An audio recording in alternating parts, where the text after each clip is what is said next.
to the 11th step to an enlightened mind and transcending stress and suffering. This particular step is particularly interesting to me because of an experience I had 2 years ago this week. Right before Thanksgiving, I found myself getting these shakes, which they call rigors, where your body is shaking and you've got a fever, and I just didn't know what was going on. And my wife said, "We better go to the hospital." And I said, "No, that's fine. I'm just going to, ride this out, bundle up, and see if I can get rid of it." But I suddenly passed out, and then the next thing I know, I awoke. I don't know how much time had passed, and I was in the hospital on a gurney, and there was a big light in the room. And at the end of the room, there was a speaker, and the doctor was somewhere down that way. And I heard him announce, "You have a life-threatening illness, infection, that's threatening all your vital organs." And shortly after that, I discovered I had a 106-degree fever. They asked me my birthday, and I could barely think. I could think, but I couldn't. I was aphasic. I couldn't really speak very well. Anyway, I spent 4 days in the intensive care. And during that time, I experienced some really inescapable discomfort, with the tubes for the fluids going in and the tubes for the fluids going out of me. And it was hard to get comfortable. And I'm a side sleeper. I don't sleep on my back very well, so I really couldn't turn on my sides. And I couldn't really escape discomfort very well of lying there. So I used a Vedantic practice that involves using the mantra Om, O-M. And I was later to learn from Swami Sarvapriyananda that Om is spelled A-U-M, but the A-U in Sanskrit is pronounced O. And so what this exercise involved was realizing, as this step this week is about, and the step is you and I, are that in which all three states that we experience every day of our lives appear and disappear, come and go. Now, what are those three states? The three states are waking, this body, mind, self in this waking world. The dream state, in which there's a dream self, body and mind and world, people, places, and things, or universe, if you will. And then there's the deep sleep blankness, in which the mind is shut off. I'm shut off from the world because I'm asleep. I don't see any objects in the outer world, and I don't see any objects in the inner world or hear any thoughts because there's no activity then. There's just the blankness of deep sleep, very peaceful. So in the course of a day, you and I, every day, experience these three states. But who is it that you and I are that's experiencing this? We are that light of consciousness in which waking, dreaming, and deep sleep appear and disappear, come and go. And so when I was in this discomfort, in this challenging time. And so what I did was I began to practice this exercise in which you say the word Om, or you think the word O-M, Om, but you visualize a little a, if you will, and the current waking reality, looking around my hospital room, seeing my hospital, the TV in the hospital, the chairs, the window, the drapes, the floor, the ceiling. And then for a short moment, and then picturing a little you, and above that you, like a screen in which I see a recent dream experience. And then that passes, and then picture a little M with a screen in which you see deep sleep, the darkness, blankness of deep sleep. And then, so as you inhale, and then as you exhale, you're saying and thinking Om, or I was saying and thinking Om, and I was hearing and seeing the waking, A, the dream, U, and the deep sleep M. And so it was like breathing in, Om, A, Om, U, Om, M. And then inhaling, as I inhaled, I would say, I am that light of consciousness in which waking, dreaming, and deep sleep appear and disappear, come and go.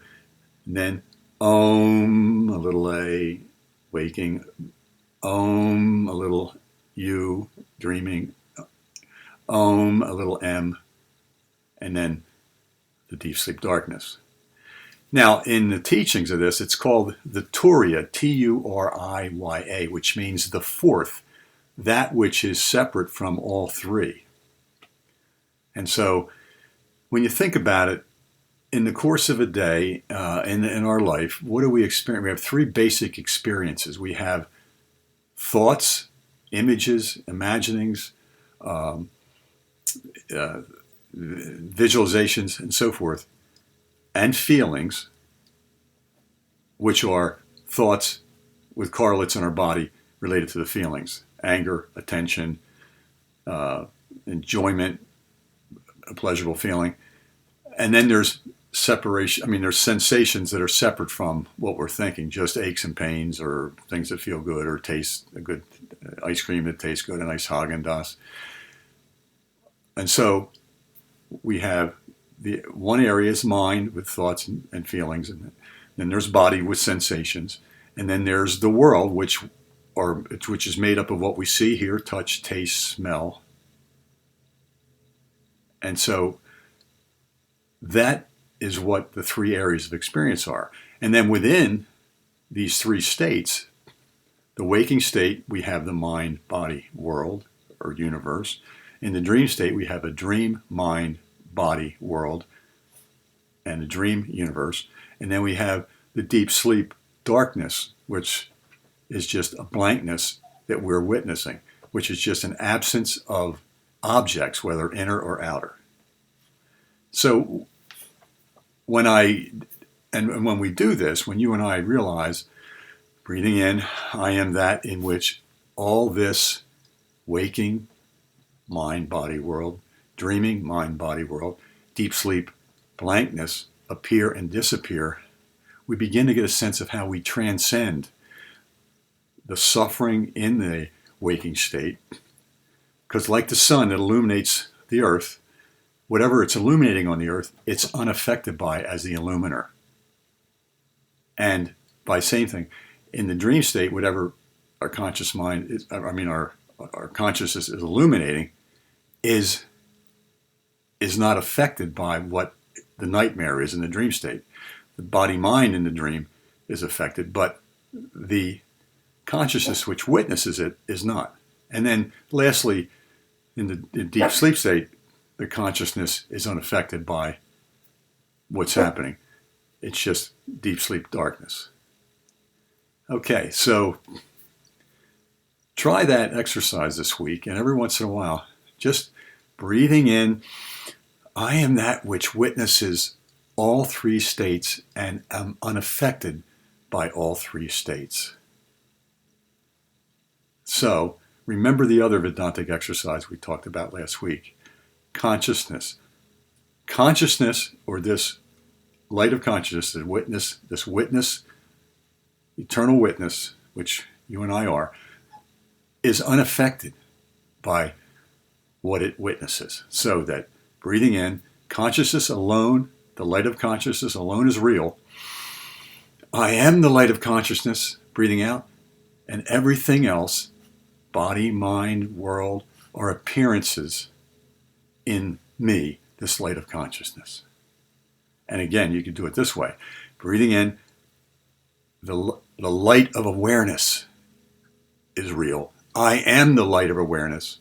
Breathing out, and everything else is an appearance in this light of awareness, which I am.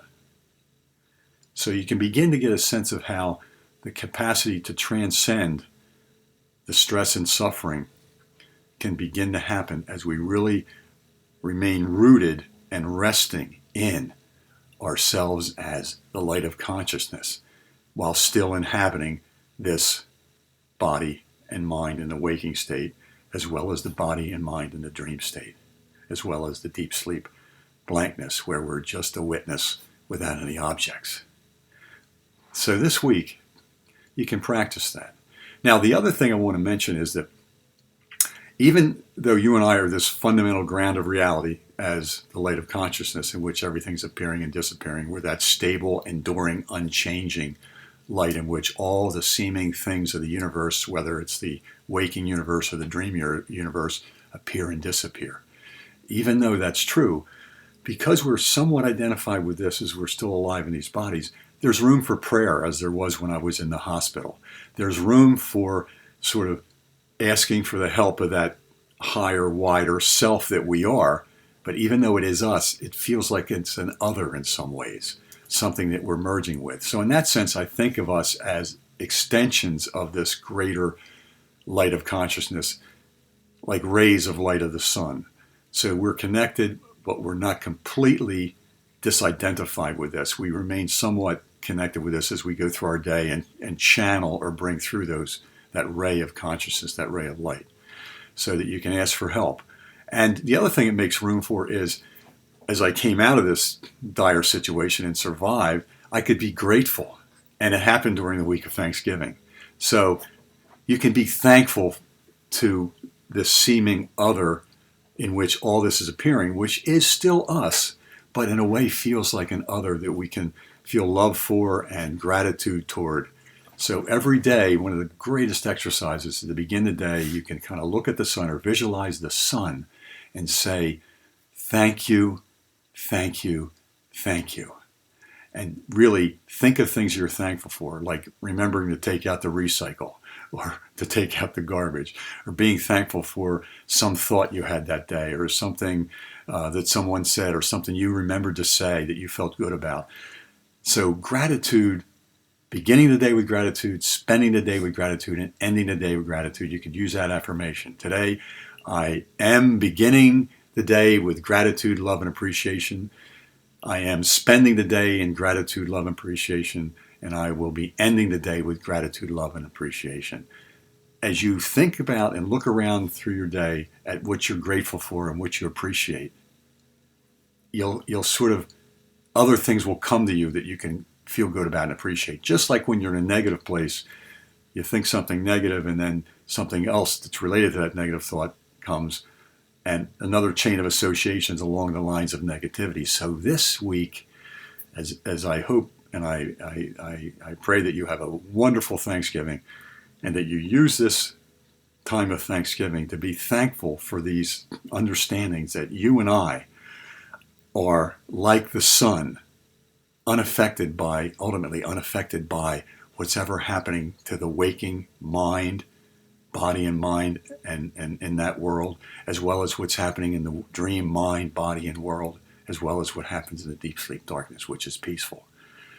And so that's really where we begin to realize we're the fourth beyond these three states that are our total experience of every day, are those three states: waking, dreaming, and deep sleep.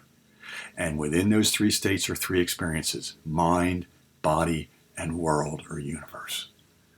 So may you have a wonderful Thanksgiving, and may you learn to practice that gratitude to that higher, wider self that you and I are. Have a great week, and I'll talk to you next week.